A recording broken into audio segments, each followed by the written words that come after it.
네, 안녕하십니까. BTV 주간 종합 뉴스입니다. 네, 6일 지방선거가 40일도 채 남지 않았습니다. 네, 이번 주 각 정당별로 기초자치단체장과 시구의원 공천 심사가 한창 진행됐고 또 이들의 공천 결과도 발표됐습니다. 네, 지역마다 공천과 후보자 경선 여부를 두고 여러 잡음이 나오고 있습니다. 네, 이런 가운데 현직 구청장이 선거법 위반 혐의로 이번 지방선거 출마가 어려워진 서양호 중구청장 소식부터 전해드리도록 하겠습니다. 네, 지난 2월이죠. 네, 중구 공무원 노조가 서영호 중구청장이 선거법을 위반했다며 선거관리위원회에 신고했습니다. 서울시 선거관리위원회는 서영호 중구청장을 선거법 위반 혐의로 검찰에 고발했습니다. 네, 첫 소식 이재원 기자가 전합니다. 서울시 선관위가 공직선거법 위반 혐의로 현직 중구청장을 검찰에 고발했습니다. 혐의는 총 3가지.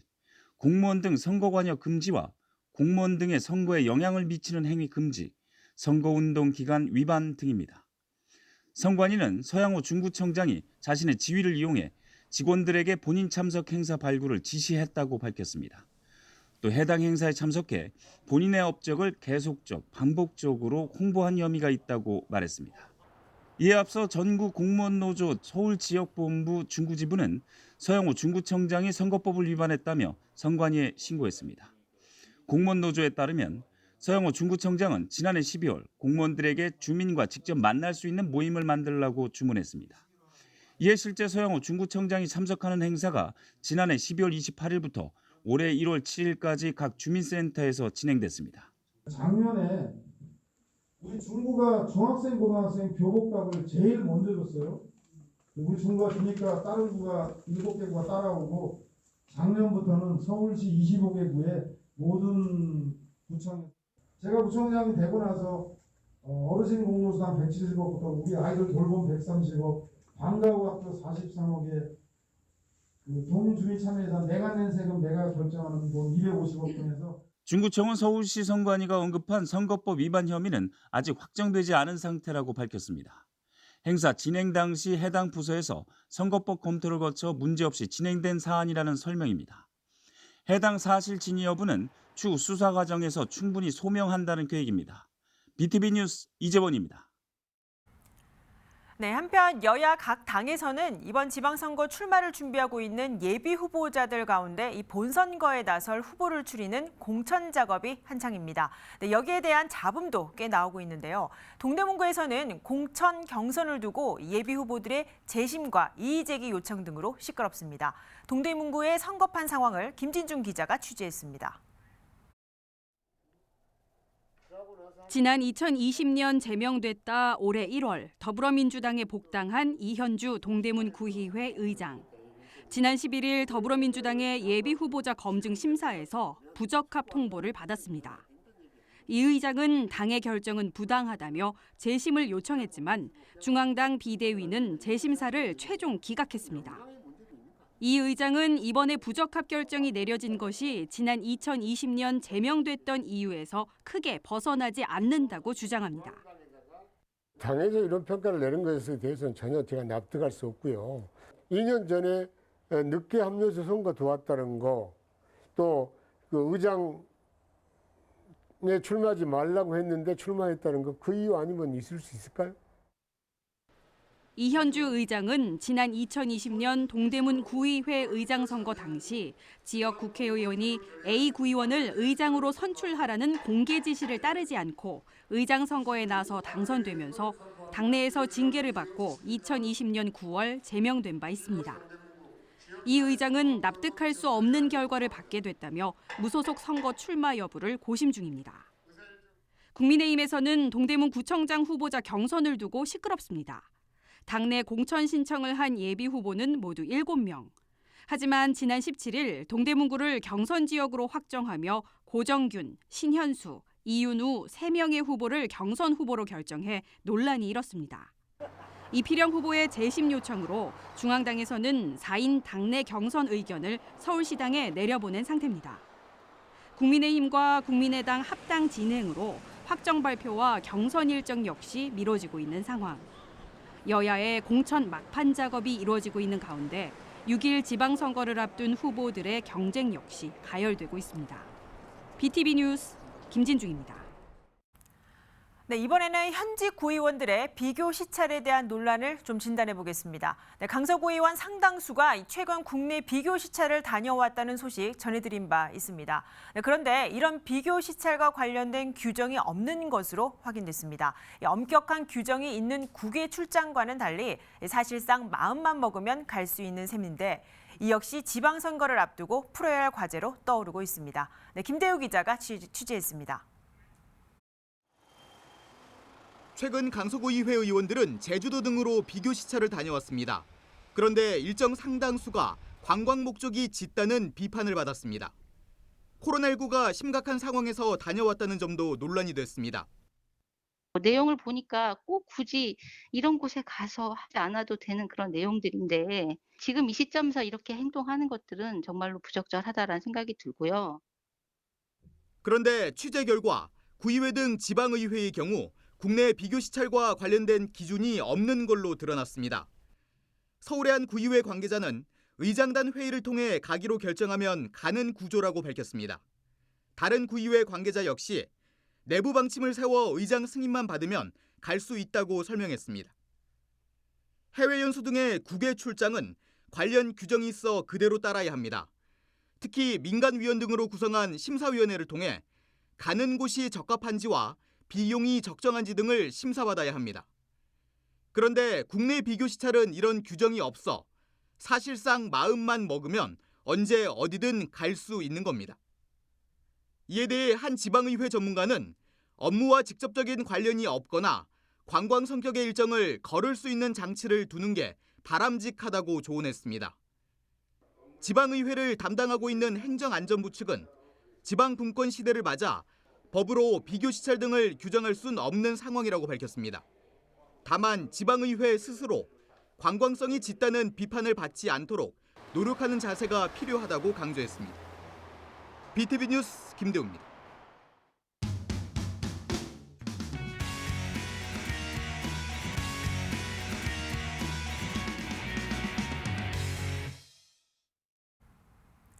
네, 평소 집안에 설치된 화재 안전 시설 얼마나 점검하십니까? 아파트나 다세대 주택 등 건물에서 불이 나면 가장 먼저 화재 감지기와 스프링클러가 작동하게 됩니다. 특히 스프링클러는 화재 초기 진화의 필수 시설인데 이 시설이 제대로 작동하지 않아 큰 피해를 입는 경우가 많습니다. 서울에서는 2015년부터 다세대 주택에 스프링클러 설치가 의무화됐지만 관리가 제대로 되지 않고 있습니다. 먼저 도봉구의 사례를 전해드립니다. 다세대 주택이 밀집한 도봉구 창동 일대입니다. 대부분 필로티층이 포함된 6층 이상 주택으로 주차장과 주택 내부에 스프링클러가 설치돼 있습니다. 지난 2015년 정부가 서울의 주택 공급 완화를 위해 5층 건축 높이를 6층 이상의 필로티 구조로 허용해 건립하는 대신 스프링클러를 설치토록 규정한 겁니다. 그런데 서울시 건축물 심의 기준에 따라 건립된 이 다세대 주택은 소방시설법에 적용되지 않아 안전관리 대상에서 제외됐습니다. 쉽게 말해 소방시설에 대한 전문 관리자가 없다 보니 스프링클러가 있어도 주민들은 작동 여부를 알지 못합니다. 사실 인지 못했었죠. 그냥 있으니까 당연히 작동될 거라고 막연하게 생각하고 그거 당연하다고 생각했거든요. 근데 그리고 또 오작동할 때 또 소리도 울리고 하니까는 당연히 될 거라고 생각을 했는데 이 같은 상황을 파악하기 위해 지난해 도봉소방서가 4개월간 도봉 지역 내 1층 필로티 구조 6층 이상 다세대 주택 114군데의 스프링클러 실태를 조사했습니다. 그 결과 주택 85개 동에 스프링클러는 있지만 안전관리자가 없었고 주택 74개 동은 안전관리자도 없는 데다 절반 이상이 스프링클러가 고장난 상태였습니다. 일단 조사 대상의 절반 이상이 고장난 상태로 방치되어 있었고요. 육안으로 보기에도 양호인 대상도 장기간 점검 기동을 하지 않았기 때문에 정상 작동의 유무는 확인을 판단할 수 없었습니다. 아무래도 관리 주체가 없다 보니까 거의 방치된 상태로 되어 있는 실정인 것 같습니다. 결국 사각지대 놓인 다세대 주택 스프링클러 실태를 파악한 도봉구가 작동 점검에 나섰습니다. 2015년 8월 6일부터 18년 1월 27일 사이 건축한 다세대 주택에 대해 구청이 스프링클러 점검 비용을 지원토록 구의회가 올해 예산 1,500만 원 편성을 건의한 겁니다. 그런 건물이 이제 소방 안전 점검이라든지 점검을 받지 못하면 그 피해는 고스란히 살고 있는 주민들한테 돌아올 수밖에 없는 겁니다. 그래서 그걸 대책을 세우기 위해서 소방서와 또 긴밀한 협의를 했고요. 주민들이 안전하게 살 수 있는 그런 안전의 삶의 질을 높이기 위한 그런 예산을 확보하자는 차원에서 하게 된 겁니다. 도봉구는 올해 스프링클러가 작동하지 않는 주택 74개 동의 무상 점검 계획을 안내하고 소방 전문 업체와 입주민의 협조로 주택 1개 동에 점검 비용 20만 원을 지원합니다. 하지만 또 다른 사각지대에 놓인 스프링클러 점검이나 재설치 등에 대해 서울시 전체에 제도적인 뒷받침이 보완돼야 한다는 목소리가 나오고 있습니다. BTV 뉴스 강혜진입니다. 네, 이 내용을 취재하면서 서울시 전체 다세대 주택의 스프링클러 실태를 좀 알아봤습니다. 취재 결과 소방시설법이 개정되기 전 건축된 6층 이상 필로티층 주택 가운데 2천여 개 동이 스프링클러가 있어도 제대로 관리되지 않은 것으로 확인됐습니다. 관련 내용 직접 정리했습니다. 서울의 한 다세대 주택 1층 필로티 주차장에서 불길이 치솟습니다. 주차장 1층에서 불이 난 건데 당시 스프링클러만 있었더라도 화재 피해를 줄일 수 있었습니다. 2015년 8월 이후 건축된 이 주택은 스프링클러 설치 의무 대상이 아니었습니다. 이처럼 서울시 건축물 심의 기준법에 해당하는 서울의 필로티층 주택은 화재 방지를 위해 지난 2018년 소방시설법으로 개정됐습니다. 스프링클러 설치를 기존 11층에서 6층 이상으로 의무화하고 안전관리자를 선임하지 않을 경우 300만 원 이하 벌금이 적용토록 강화된 겁니다. 건축법과 소방시설법 기준에 적용되지 않는 다세대 주택은 관리가 제대로 되지 않아 스프링클러가 있어도 작동되지 않는 상황이 발생할 수 있습니다. 소방시설법으로 규정되어 있는 건물들이 아니기 때문에 고장이 나더라도 소방서 입장에서 보완을 요청할 수가 없습니다. 개인적인 생각이지만 서울 시내에 이런 건물들이 계속 증가가 되는 게 아니고 지금 한정되어 있기 때문에 원하는 곳에서 근본적인 보완을 해주는 게 제일 좋을 것 같고요. 서울시 25개 자치구를 대상으로 6층 이상 필로티층 다세대 주택의 스프링클러 작동 여부를 조사한 결과 총 2,014개 동이 제대로 관리되지 않았습니다. 이 가운데 은평구가 322개 동으로 가장 많았고 강서구가 207곳으로 스프링클러가 작동되지 않았습니다. 강동구와 중랑, 양천구와 광진구의 다세대 주택은 100곳 넘게 스프링클러가 미작동이고 도봉과 강북구가 70곳이 넘었습니다. 결국 서울시 건축물 심의 기준과 소방시설법 기준에 해당하지 않는 주택들은 소방시설 자체가 방치돼 있는 만큼 장기적인 안전대책을 만드는 제도적인 뒷받침이 필요하다는 지적입니다. 일회성으로 지원을 할 게 아니고 아예 그 배관 자체를 지금 그 수도관과 그 건물에 스프링클러 역할을 할 수 있는 그런 장기적인 안전 대책을 세워서 공사를 하자는 거죠. 최근 준공된 다세대 주택은 안전관리 요원이 배정돼 스프링클러 작동 여부를 확인하고 화재 발생을 줄이도록 지원하고 있습니다. 1년에 한 번 주기적인 점검을 통해서 소방 시설에 대한 이제 작동 여부나 이상 유무를 관리자께서 이제 주기적으로 관리를 하는 차원에서 점검이 필요하다고 생각합니다. 건축법과 소방시설법에서 제외된 서울의 다세대 주택 2천여 개 동.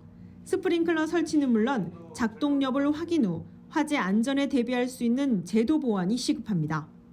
BTV 뉴스 강혜진입니다.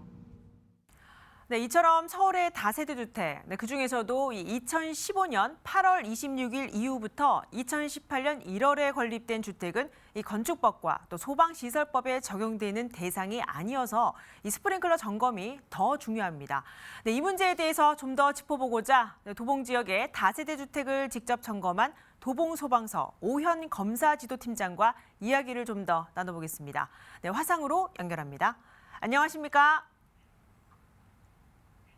안녕하세요. 저 도봉소방서 검사지도팀장 오현이라고 합니다. 네, 반갑습니다.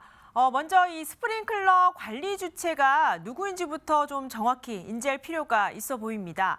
특히 다세대 주택의 소방 시설인 이 스프링클러는 주민 대다수가 이 지역의 소방서가 관리하는 걸로 많이 알고 있습니다. 네, 이 부분에 대해서 명확히 설명을 좀 해주시죠. 네, 결론부터 말씀드리면 이런 건물의 간이 스프링클러는 소방서에서 관리하지 않습니다. 소방 시설이긴 한데 소방법에 근거해서 설치된 것이 아니기 때문인데요. 반면에 소방법에 따라서 설치된 스프링클러나 간이 스프링클러가 있는 경우는 자체 점검이라는 규정이 있습니다. 그래서 입주민들 스스로가 소방 안전관리자를 선임을 해서 소방서에 신고하고 그 건물 규모에 따라서 1년에 최소 한 번 이상 정상 작동 여부를 점검하고 그 결과를 소방서에 제출해야 합니다. 네. 앞서 기사에서도 보면은 이 도봉소방서에서 지난해 4개월간 이 도시형 생활주택인 다세대 주택 전체를 대상으로 스프링클러 실태를 조사했다는데 직접 이렇게 나선 이유는 무엇인가요? 소방법에 따라서 건축물, 건물 신축 허가권이 있는 행정기관은 건물 허가나 사용 승인 등을 할 때 관할 소방서장 동의를 받아야 되는 제도가 있습니다. 해당 건물의 소방시설이 법령에 맞게 설계가 되었는지, 그다음에 또 설치도 제대로 됐는지를 확인하기 위한 건데요. 각 소방서에는 이 업무를 담당하는 직원이 있습니다. 서울시 건축물 심의 기준이 개정되고 소방법이 변경되는 시점에 제가 그 업무를 담당을 했었는데요. 그 당시에 지어지는 이런 건물들을 보면서 장기적인 관점에서 관리 문제가 발생하지 않을까 하고 우려를 했었던 겁니다. 그리고 이제 저는 간이 스프링클러의 중요성을 알고 있기에 지금 꽤 많은 시간이 지났는데 지금은 소방 안전관리자가 없는 이런 건물들이 어떻게 관리되고 있을까 하는 의문이 들어가지고 대상을 파악해 본 다음에 서장님께 보고하고 현장을 방문해서 실태를 조사했던 겁니다. 네, 직접 이 현장에서 스프링클러를 점검하고 또 미작동 시설을 발견했을 때 관리 기계에 대한 정비가 필요하다고 인지하셨는데 이 서울시 전체 점검 대상 주택이 2,000개 동이 좀 넘습니다. 구체적으로 어떤 대안이 좀 필요하다고 할 수 있을까요? 제가 현장 식사 중에 만난 입주자들하고 대화를 해보니까 관리자가 없고 그다음에 유지보수 비용이라든가 그다음에 관리비 부과 이런 것 등의 다세대 주택 특성상 여러 가지 한계가 있어가지고 자체적인 관리가 힘들다고 이렇게 생각이 되었습니다. 다행인 점은 2018년 1월 달에 저희 소방법이 개정됐기 때문에 서울에 이런 건물이 더 이상 늘어나지 않는다는 겁니다.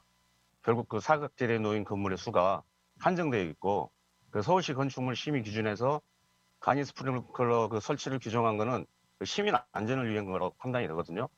그러니까 서울시에서 전문가들과 협의를 통해 관련 규정을 마련해서 해당 건물에 설치된 간이 스프링클러를 시간이 흘러도 고장 우려가 없는 상수도 직결 방식이라는 게 있습니다. 그렇게 교체를 해줬으면 하고 그 방안을 검토해 줬으면 합니다. 네, 이런 다세대 주택에 만약 불이 날 경우에 실제 스프링클러가 이 화재 대응에 어느 정도 좀 영향을 미치는지, 네, 그리고 이 소방서가 출동해서 화재를 진압하는데 얼마나 도움이 되는지도 좀 알려주시죠.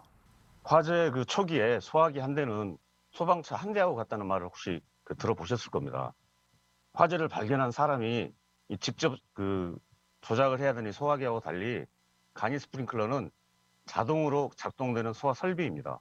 계속 물이 공급되고 화재 시에 연기하고 불의 확산을 지연시키고 초기 화재의 효과적이어가지고 인명과 재산을 보호할 수 있습니다.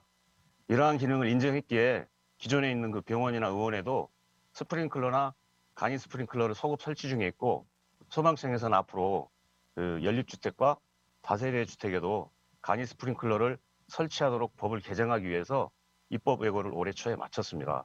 또 건축물 관리법에서도 일부 기존 건물의 화재 안전 성능 보강을 위해서 간이 스프링클러를 설치하는 경우 비용을 보조하고 있습니다. 그만큼 간이 스프링클러 설비가 중요하다는 것이겠죠. 이상입니다. 네, 그렇군요.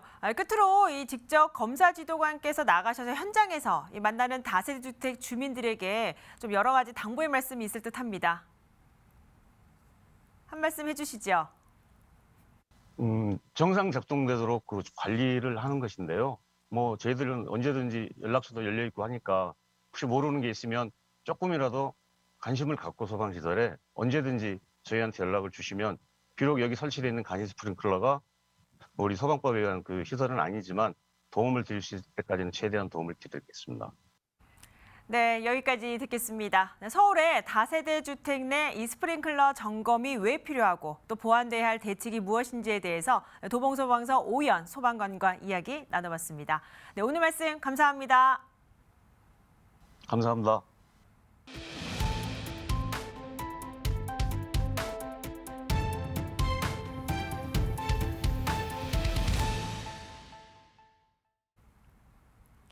네, 심층기획 순서입니다. 서울시는 지난 2019년 3.1운동 100주년을 맞아 김상호 의사 생가터 일대에 역사적 의미를 알리는 조형물 설치 등을 계획했습니다. 그런데 전혀 실현되지 않은 것으로 확인됐습니다. 3년이 지난 지금 이 독립운동가의 활동터 모습은 어떻게 바뀌었는지 그 실태를 집중 보도합니다. 먼저 종로구 현장에 다녀왔습니다.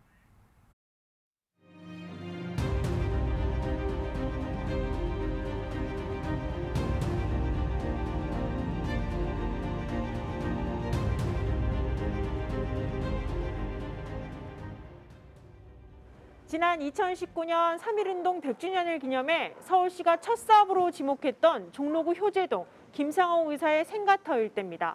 당시 서울시는 김상호 선생의 독립정신의 의미를 기려 이곳에 표지판과 안내판을 설치하기로 협의한 바 있습니다.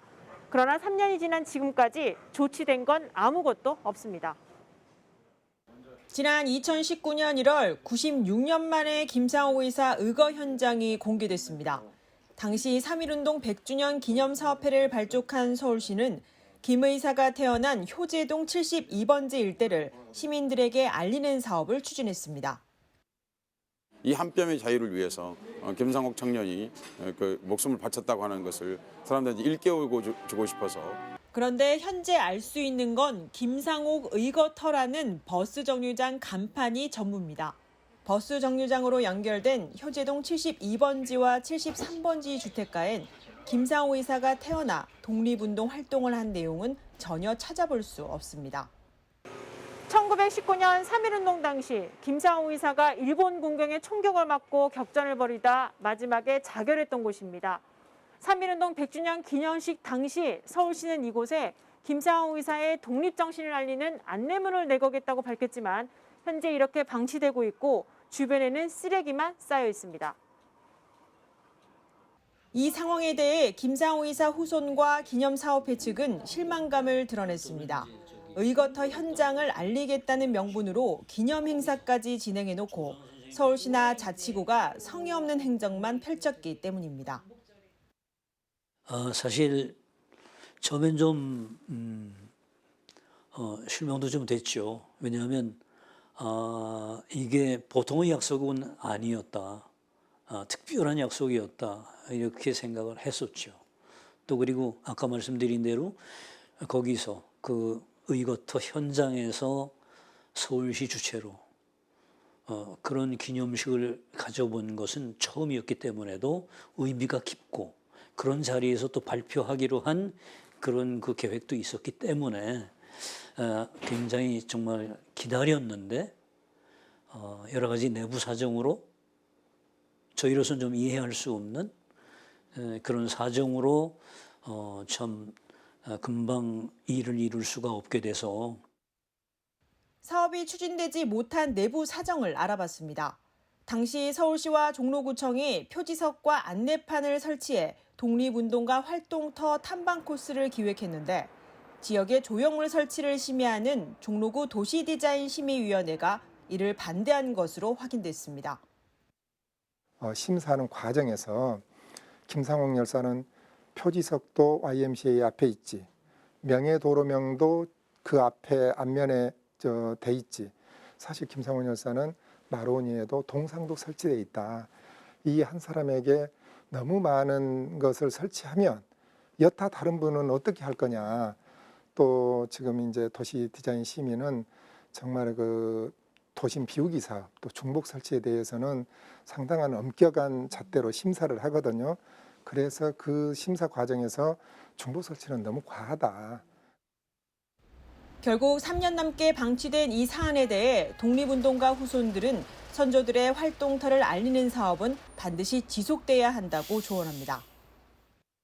후손분들께서 이거를 해달라라고 요청을 하셨던 게 아니고 이제 서울시에서 먼저 하겠다라고 얘기를 했던 건데 이제 그렇게 얘기를 하고 난 다음에 이루어지지 않는다면 이제 당연히 후손 입장에서는 이제 아무래도 기분이 안 좋은 것도 안 좋지만 언짢을 수도 있죠. 그렇다 보니까 먼저 약속을 했던 부분들에 있어서는 이제 당연히 약속을 이행을 해야 된다고 생각을 하는데 김상호 이사에 이어 3.1운동의 도화선 역할을 한 김마리아 열사의 활동터에도 옛 정신요고 자리에 세운 동상과 마을버스 정류장 이름이 전부입니다. 일제강점기에서 벗어나 독립을 향해 목숨 바친 이들의 활동이 100주년 기념 때 화려한 조명을 받았지만 행정기관의 무관심 속에 지금은 방치되고 있는 안타까운 심정입니다. BTV 뉴스 강혜진입니다. 네, 인천에선 독립운동가 백범 김구 선생 동상을 둘러싼 논란이 되풀이되고 있습니다. 시민들이 선거면모와 인천대공원에 동상을 건립했는데 역사성을 문제로 이전 필요성이 제기되고 있는 건데요.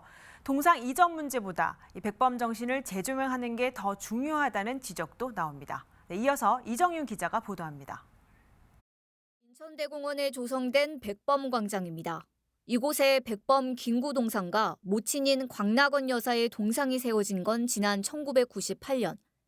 김구 선생의 독립정신을 기리기 위해 동상 건립 인천시민추진위가 구성됐고 성금 7억 원을 모았습니다. 동상 건립이 추진된 건 인천과의 인연이 깊기 때문입니다. 김구 선생은 1896년에 일본군 중이 스치다를 살해한 혐의로 또 1911년에는 독립운동을 한 혐의로 체포돼 인천 교도소에서 2차례 옥고를 치렀습니다. 광락원 여사는 감리서 주변에 기거하며 허드렛 일을 해서 얻은 찬밥을 바가지에 담아 아들이 갇혀있는 감옥에 날라주며 힘든 옥바라지를 했습니다. 이 때문에 김구 선생은 생전에 어머니 동상을 인천에 세우고 싶다는 뜻을 갖고 있었습니다. 이런 사연이 알려지면서 인천에 김구 동상과 함께 광락원 여사의 동상이 세워진 겁니다. 당시 동상 건립 장소로 인천대공원이 선정된 이유도 있었습니다. 거를 다 고증을 해서 완성하기 직전에 김구 선생님이 돌아가셨던 거예요.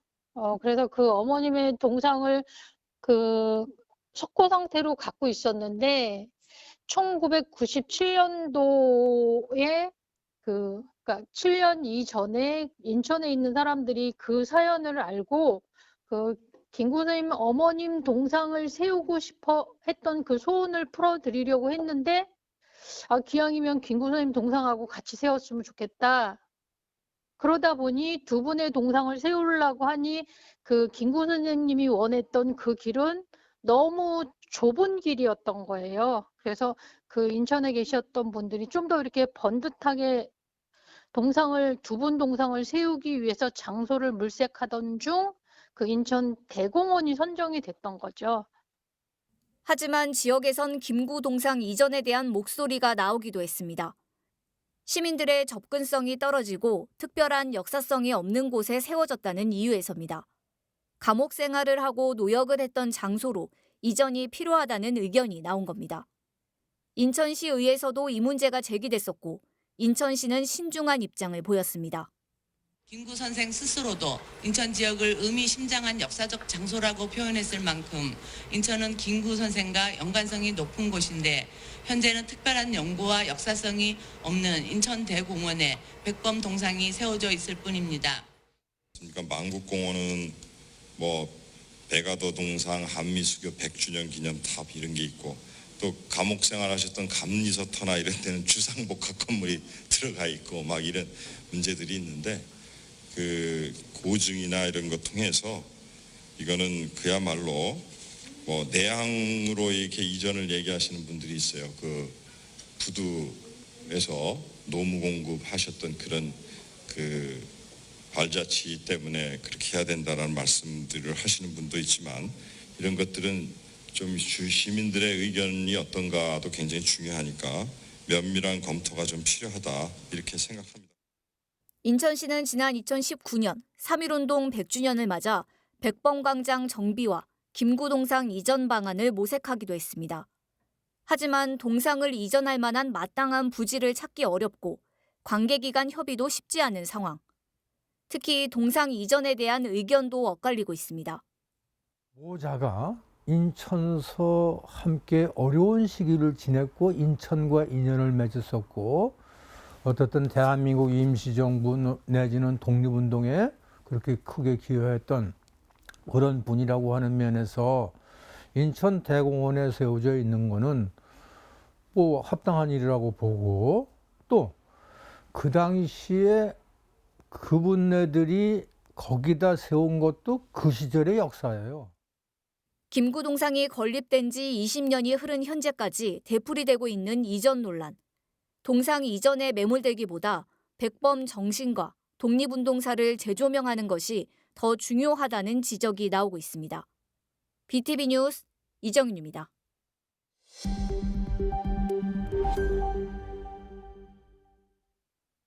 네, 지난 4월 19일이죠. 네, 민주주의의 시작이 된 4.19 혁명 62주년을 맞아 강북구에서는 국민문화제가 열렸습니다. 코로나19 확산으로 지난 2년간 기념식과 문화행사가 열리지 못하다 거리두기가 해제되면서 올해 기념행사가 재개됐는데요. 네, 어떤 행사가 진행됐는지 저희 주민통신원이 직접 취재를 하셨습니다. 네, 강북구를 담당하는 운현선 통신원을 화상으로 연결해 자세한 내용 들어보겠습니다. 네, 운현선 통신원 나와 계십니까? 네, 안녕하세요. 운현선입니다.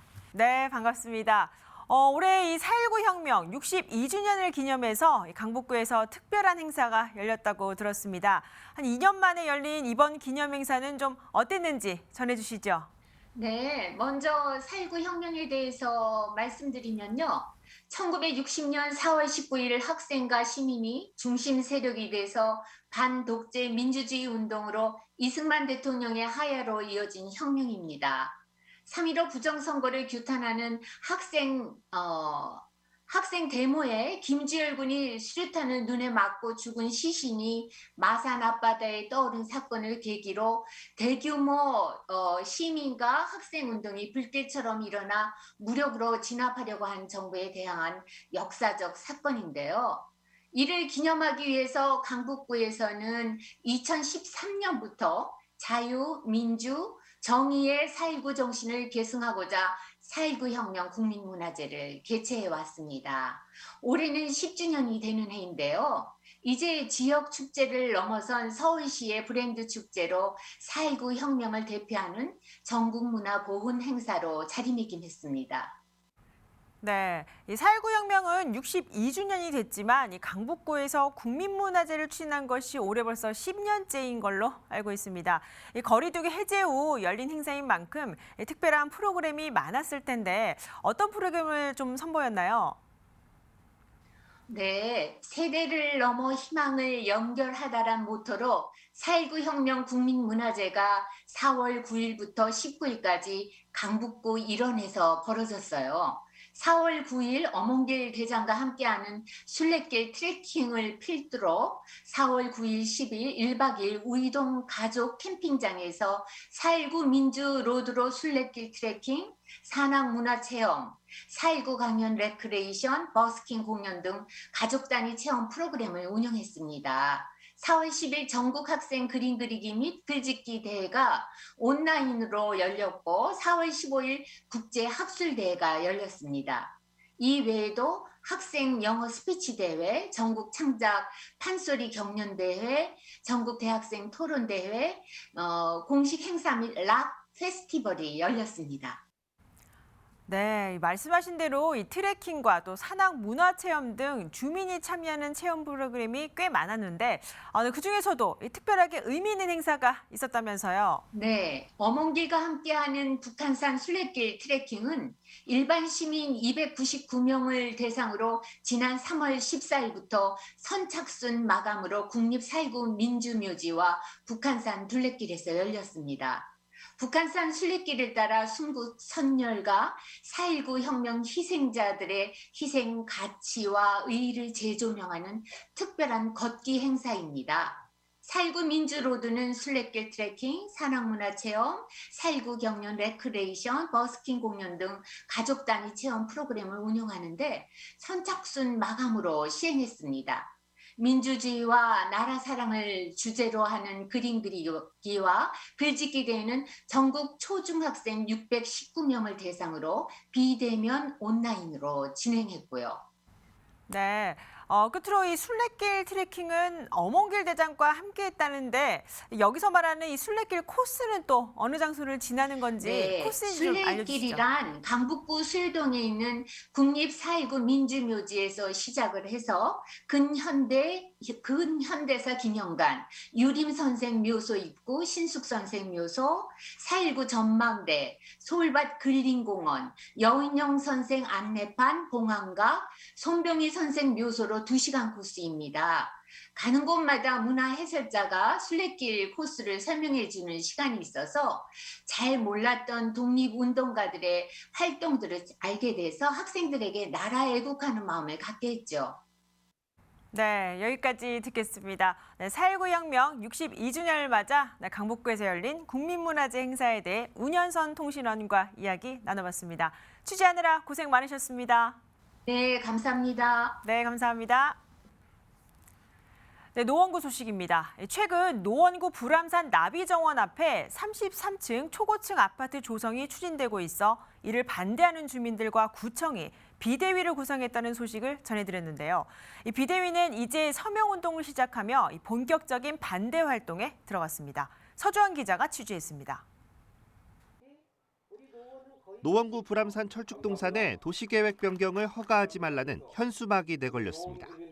인근 주민들과 지역 정치인들도 불암산의 자연경관 훼손을 반대한다며 손팻말을 들고 구호를 외칩니다. 서울시는 주민들의 조망권을 보호하라! 보호하라! 보호하라! 보호하라! 지난달 말 구성된 노원구 불암산 자연경관보존 비상대책위원회가 본격적인 활동에 나섰습니다. 불암산 나비정원 바로 앞에 33층짜리 아파트 2개 동 건설 계획을 막아달라며 성명을 발표했습니다. 불암산과 나비정원은 노원 구민뿐만 아니라 서울 시민의 것으로 미래 세대를 위해 우리에게는 이것을 지켜야 할 책임과 의무가 있다. 해당 아파트 건설은 현재 동북선 경전철 차량기지 공사 현장인 옛 자동차 운전면허 학원 부지에 추진 중입니다. 한 부동산 개발업체가 지난해 950억 원에 땅을 매입하면서 서울시와 노원구에 의지를 전달한 것으로 전해졌습니다. 만약 그 땅에 아파트를 지으려면 층수를 높이기 위해 일종 일반 주거지역인 토지 용도를 변경해야 하는 상황. 아직까지는 땅 소유주인 부동산 개발업체가 허가 주체인 서울시에 용도 변경 등을 신청하지 않았습니다. 하지만 비대위는 지금부터라도 서울시가 도시계획시설 변경을 허가하지 않겠다는 뜻을 밝혀주길 바라고 있습니다. 계속해서 저희가 요청을 했는데 반대한다는 이야기를 해달라 했는데 그러지 않고 있습니다. 들어오면 그때 가서 검토하겠다고 하는 거 보면 이거는 나중에 들어오면 100% 해준다라고 저희는 예상을 하고 있고요. 비대위는 서명운동도 시작했습니다. 현장 서명은 매주 말 오전 10시부터 오후 6시까지 철쭉동산과 당연천 등에서 받고 노원구청 홈페이지 등에서는 온라인 서명도 진행 중입니다. BTV 뉴스 서주원입니다.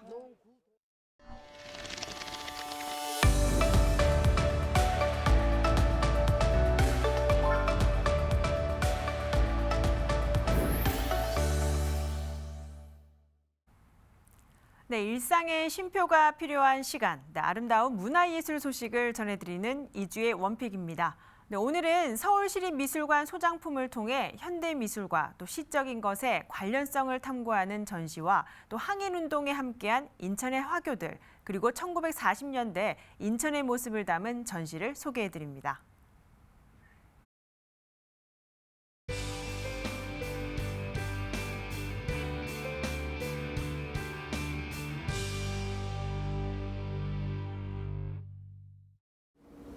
시적 소장품 전시는 현대미술과 시적인 것의 관련성을 보여주는 전시입니다. 우리는 일상생활에서 흔히 예술적인 어떤 것을 보고 시적이다라는 표현을 쓰곤 하는데요.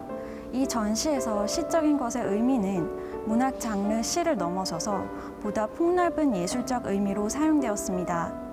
장성은 작가의 폼폼 작품에 등장하는 초록색 인물은 마치 크리스마스 트리처럼 빛나는 기쁨의 존재 같지만 어딘가 무거운 느낌을 주기도 합니다. 크리스마스는 행복의 감정을 전달하기도 하지만 한편으로는 행복을 강요하는 느낌을 주기도 하는데요. 이렇게 크리스마스가 주는 대조적인 감정을 초록색 코스튬을 입고 특정 감정을 연기하는 인물의 모습을 통해서 흥미롭게 보여주고 있는 작품입니다.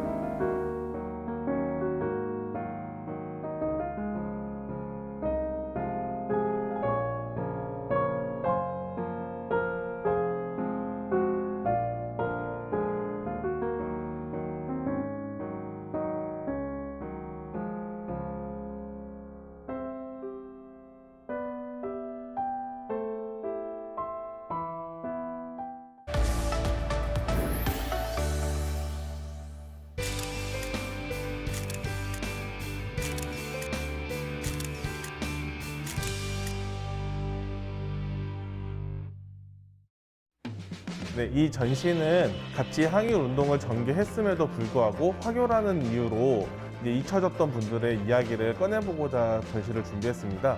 그리고 그 과정에서 1943년에 인천의 모습이 담긴 사진들이 다량으로 발굴이 되어서 같이 전시를 하게 되었습니다.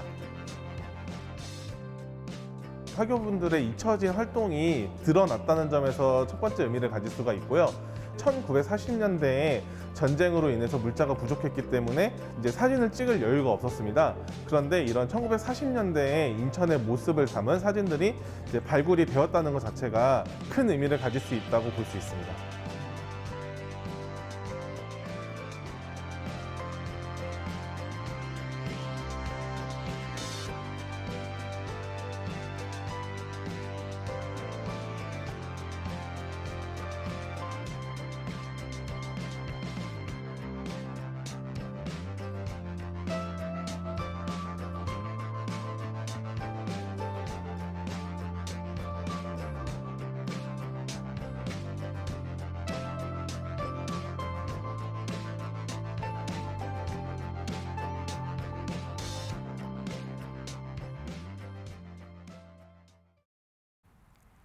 네, 지난달 마무리된 대통령 선거 이후 2달여 만에 6.1 지방선거를 치르게 됩니다. 예년 지방선거 때보다 분위기가 많이 다르다고 느끼실 텐데요. 선출직 지역 일꾼을 뽑는 선거를 두고 공천 잡음에 어수선한 분위기입니다. 네, 흔히 말하는 이 유권자의 현명한 선택도 중요하겠지만 이들이 믿고 또 선택할 수 있는 내실 있는 지역의 일꾼이 후보로 선출되는 것이 먼저이지 않을까 싶습니다. 네, 저희는 지역 주민, 더 나아가 서울 시민의 가치를 담은 지역 소식으로 다음 주 찾아뵙겠습니다. 편안하고 건강한 주말 보내시기 바랍니다. 네, 시청해주신 여러분 고맙습니다.